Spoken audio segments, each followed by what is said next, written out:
N'oubliez pas, c'est un voyage réel, en temps réel. En ce moment même, pendant que vous regardez ces images, vous foncez à travers l'espace à 107 000 km/h. Aujourd'hui, nous sommes ici. Nous atteindrons le point équinoxe, le début du printemps, en 4 semaines. Pendant notre voyage à travers le système solaire, nos voisines, les planètes, nous accompagnent. Cette semaine, regardons au-delà des planètes, les étoiles, infiniment plus lointaines, les étoiles qui nous servent de repères. Une étoile nous indique toujours le nord, l'étoile polaire.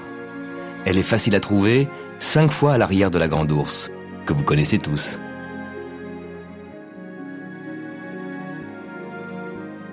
L'étoile polaire se trouve dans la prolongation de l'axe de la Terre. Durant toute la nuit, le ciel et les étoiles semblent tourner autour de cette étoile polaire qui, elle, reste immobile puisque justement, elle est dans l'axe de la rotation. L'étoile polaire est donc un repère fiable et pratique. Christophe Colomb l'utilisa quand il naviguait vers les continents inconnus. Il avait décidé de traverser l'océan en suivant le 28e parallèle.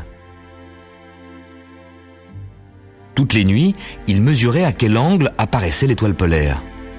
Tant que son cadran lui indiquait 28 degrés, il savait qu'il gardait le cap. Il n'avait pas dérivé ni vers le sud, ni vers le nord. Il suivait bien le 28e parallèle. Comme Christophe Colomb, vous pouvez, sans télescope ni mathématiques, imaginer le mouvement de notre vaisseau spatial Terre, tournant autour de son axe, toujours dirigé vers l'étoile polaire. Mais ce n'est pas tout à fait exact.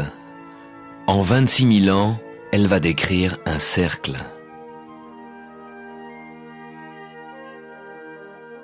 Si l'on imagine que l'axe de la Terre sort du pôle Nord et se prolonge à l'infini, il rencontre l'étoile polaire. D'un millénaire à l'autre, ce sont d'autres étoiles qui deviennent notre étoile polaire. Il y a 12 000 ans, du temps de l'homme des cavernes, c'était Véga. Il y a 5 000 ans, l'étoile Tuban. C'était à l'époque où les Égyptiens avaient bâti la Grande Pyramide. Ils avaient fait une galerie qui pointait vers le nord, et ce que les Égyptiens apercevaient au bout de cette galerie, c'était l'étoile Tuban, juste à gauche de la Grande Ourse. Alors qu'aujourd'hui, les touristes voient l'étoile polaire.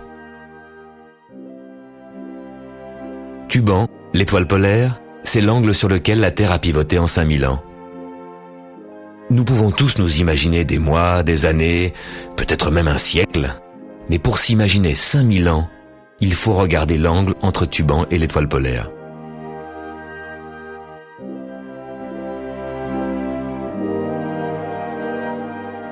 En voyageant sur notre orbite, nous voyons d'une semaine à l'autre que les étoiles changent légèrement de position, comme par exemple la constellation Orion, facile à trouver au sud. Orion, sa tête, ses 2 bras, ses 2 pieds, sa ceinture. Le tout petit déplacement quotidien des étoiles est complètement noyé dans l'énorme mouvement de bascule provoqué par la rotation de la Terre, qui fait tourner notre champ de vision du jour à la nuit.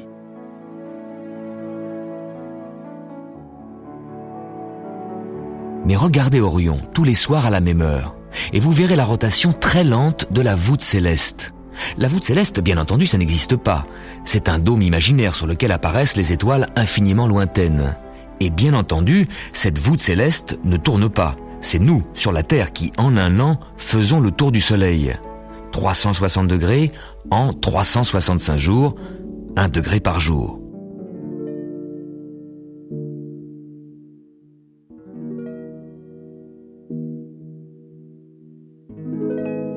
Et nous voyons les étoiles glisser 1 degré vers la droite. Cette semaine, vers 9 h du soir, Orion est plein sud. Dans 2 semaines, Orion aura glissé vers la droite, et dans 1 mois, encore un peu plus à droite. Les étoiles se déplacent d'1 degré par jour.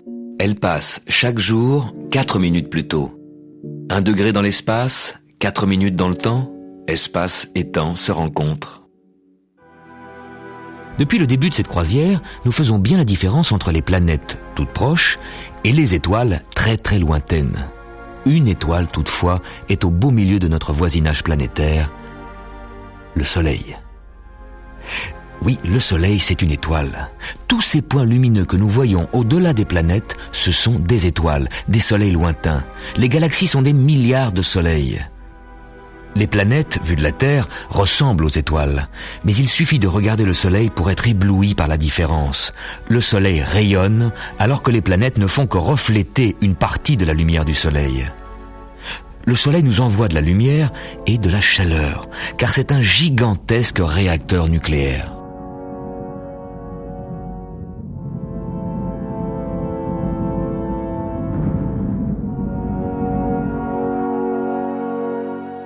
Le système solaire, c'est le Soleil et des poussières, car toutes les planètes, y compris la Terre, ne représentent qu'environ 1/1000 de la masse du système solaire. Le Soleil est trop grand pour qu'on puisse se le représenter. Pour se faire une idée, disons plutôt que tout le système Terre-Lune, avec toute l'orbite lunaire, tiendrait amplement à l'intérieur du Soleil. Pourtant, cet énorme Soleil est une étoile relativement petite. Et si nous comparons notre Soleil à d'autres étoiles, notre petite Terre disparaît complètement de l'écran. Dans la constellation d'Orion, l'étoile Bételgeuse est la plus grande étoile que nous connaissons. Elle est si grande qu'elle pourrait largement contenir notre Soleil plus l'orbite de la Terre. Tout ça tiendrait à l'intérieur de cette étoile. Nous connaissons la dimension de l'infiniment petit, les atomes avec leurs noyaux et les électrons qui tournent autour. Nous connaissons aussi la dimension de l'infiniment grand, l'univers et les étoiles. Mais il y a une nouvelle dimension, celle de notre système solaire. Nous sommes la première génération à pouvoir la saisir, l'explorer.